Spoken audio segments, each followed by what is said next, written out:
The real masterpiece, Chris Masters, has returned to the show. Chris, how's life treating you?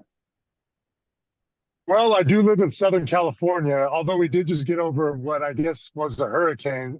But it's beautiful today. Life is good. We were kind of How are talking you? before. I'm fantastic. And I'm really glad to have you back on because we were talking before we started recording. And the last time we spoke for an on camera interview was back in 2017. It was during our impact days a whole 6 years ago. So, what do you kind of feel have been the biggest changes for you since then? Does anything in specific kind of come to mind?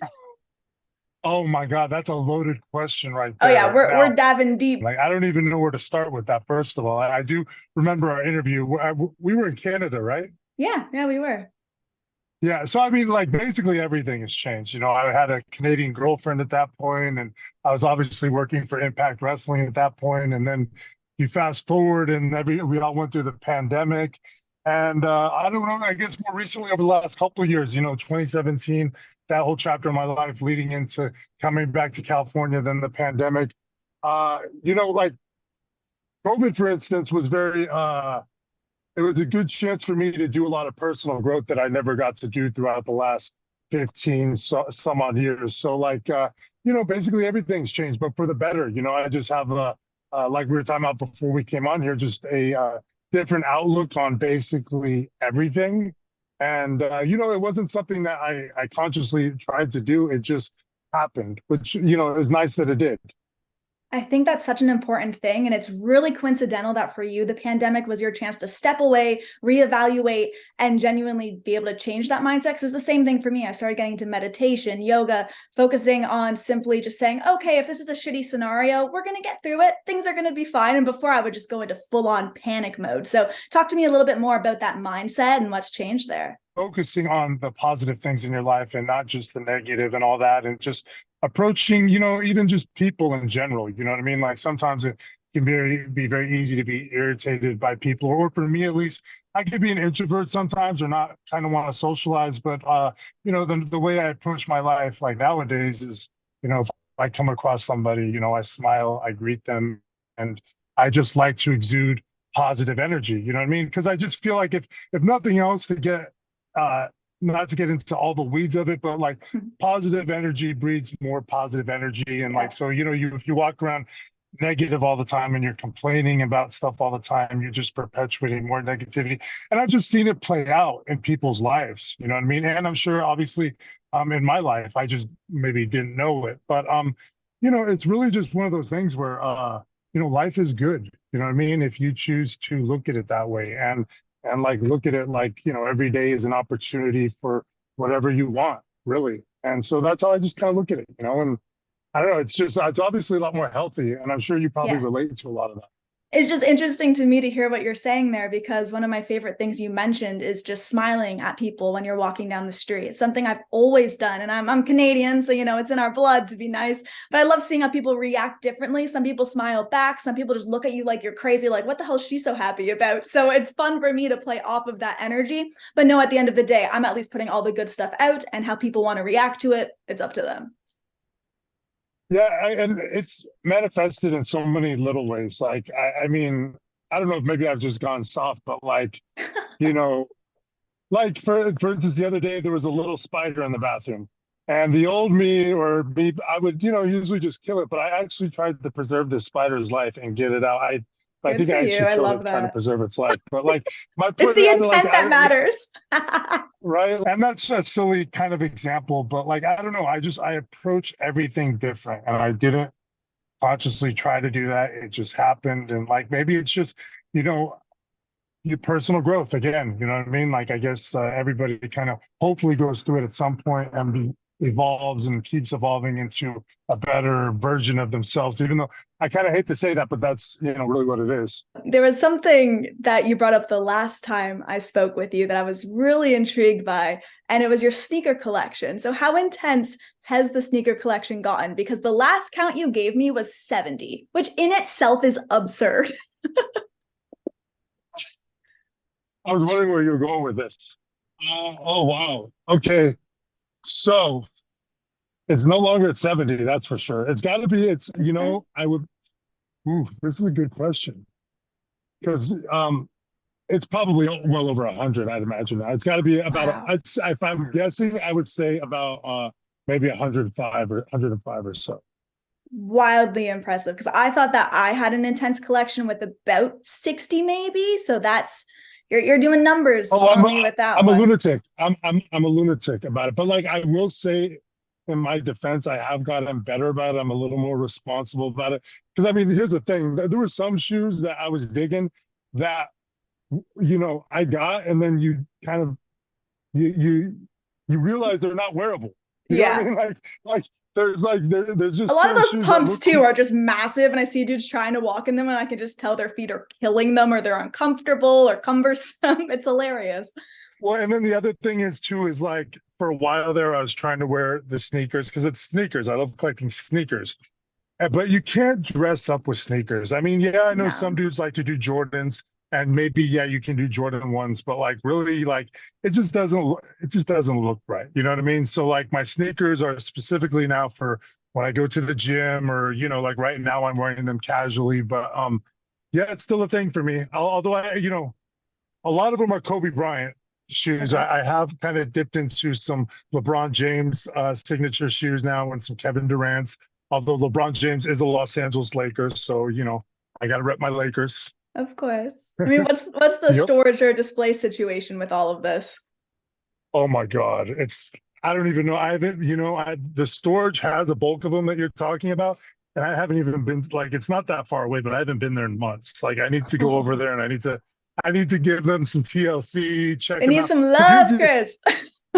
here's the other thing that's kind of scary about it is so there's some shoes of very high value because I mean we're talking about Kobe Bryant shoes now, and Kobe Bryant shoes are super high. Yeah. I mean I know not Nike's bringing them back now, but like they're still super high value, and like I do worry about like they age when they sit.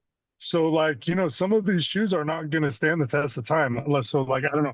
I'm gonna have to figure out what to do in those situations. So I hope this you was know, for, a little reminder now. Like you got to get on that. these are first world problems if I've ever heard them. Oh my God. Absolutely, man.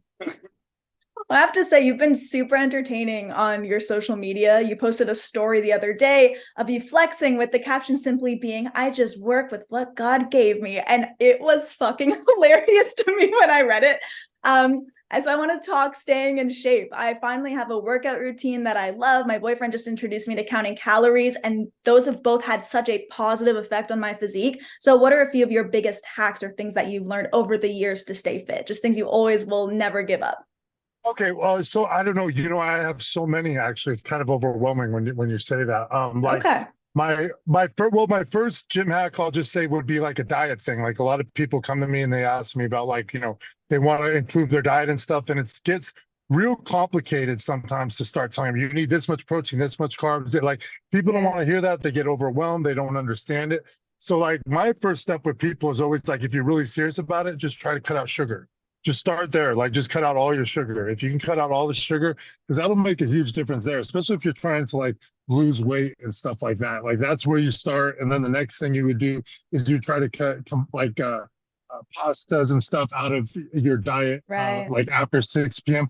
Like I start with those simple things. And then like when it comes to training, like this is kind of a more advanced hack, but like for athletes or semi-athletes or even kind of bodybuilders that are coming up. Well, first of all, like always warming up your rotator cuffs, I think is huge. Like, and like I just swear by it now. And I think guys who lift heavy and all that should always do that. Even girls, like if you're doing upper body, you should warm up your rotators, just do some light stuff, or even I always do, and people kind of make fun of me because it's usually like older guys on this, but there's a arm bike.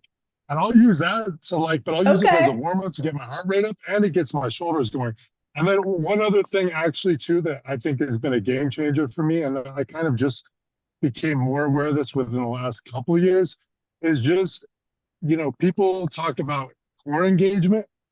If you engage your core like you're supposed to every time you're lifting or training, it just makes all the difference in the world because when you engage your core, everything else kind of locks into a proper position.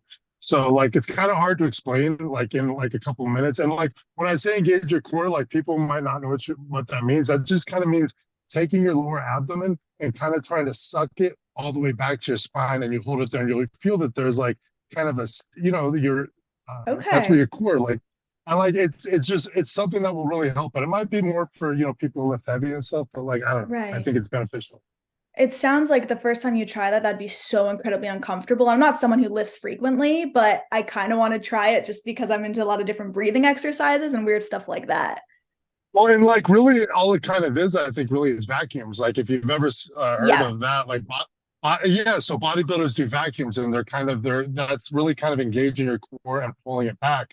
So I mean, it's just kind of like being conscious of that, and it doesn't mean you have to pull it back like that. But when you engage it, it just I don't know, it makes a big difference. You know what I mean? It really Okay. kind of yeah, like there's a reason they call it your stabilizing muscles. You know what I mean? Or your Right. stabilizers. It's for I'm gonna give stability of the body. I'm gonna give that a shot. I'm taking lots of mental notes here. And then going into this pay-per-view, another thing that you shared that also cracked me up was a sneaky photo with an In-N-Out cup in the background. You pointed it out as if it was a terrible thing, the worst. So what are those meals you end up craving the most when you're in that pay-per-view good behavior mode? Oh, you mean like clean food or bad I mean, food? I doubt you're craving clean stuff when you're in that mode, are you? Like I imagine you're doing the clean diet, so you want the bad stuff.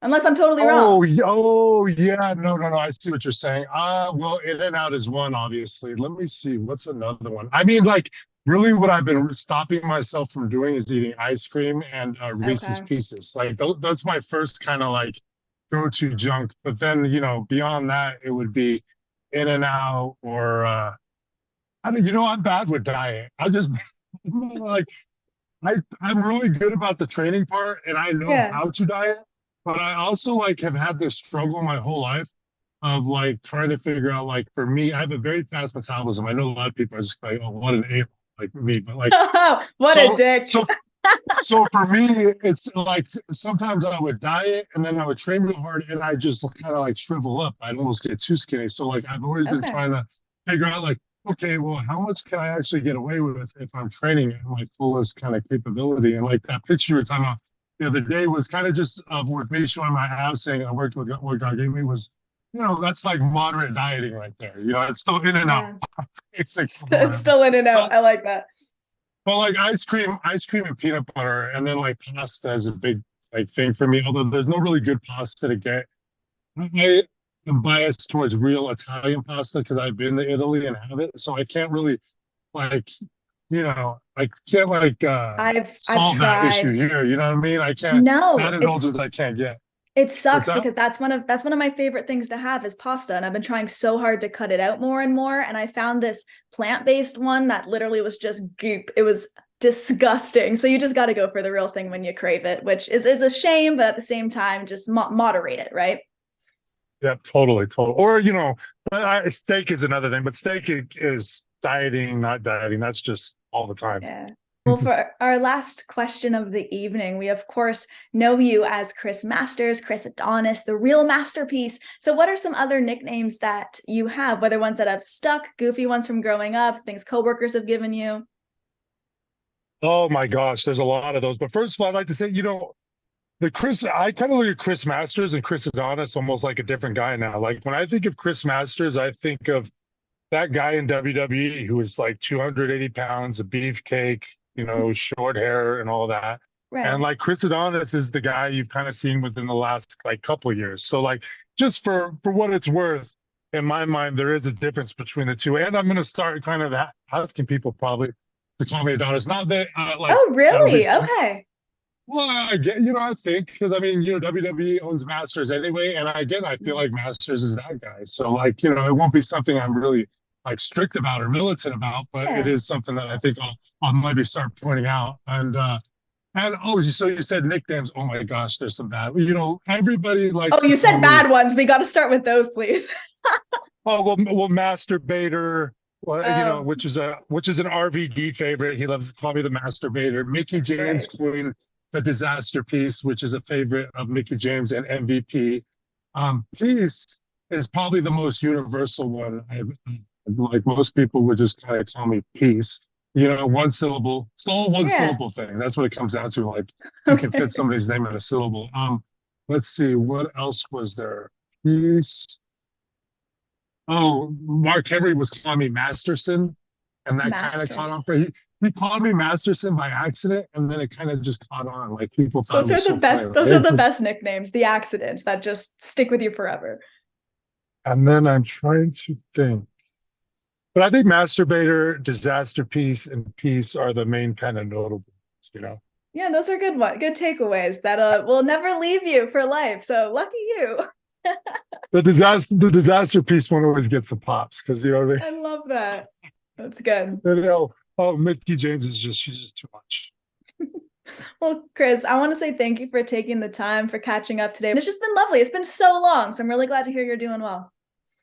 Yeah, it's been a long time and it's great to see you. I'm glad to see you're doing so well and you're growing up. Look at you. To everyone watching, this has been Chris Adonis. Be sure to check out aliciaatout.com for plenty more exclusive interviews and features, and we'll see you all next time. Bye, everybody.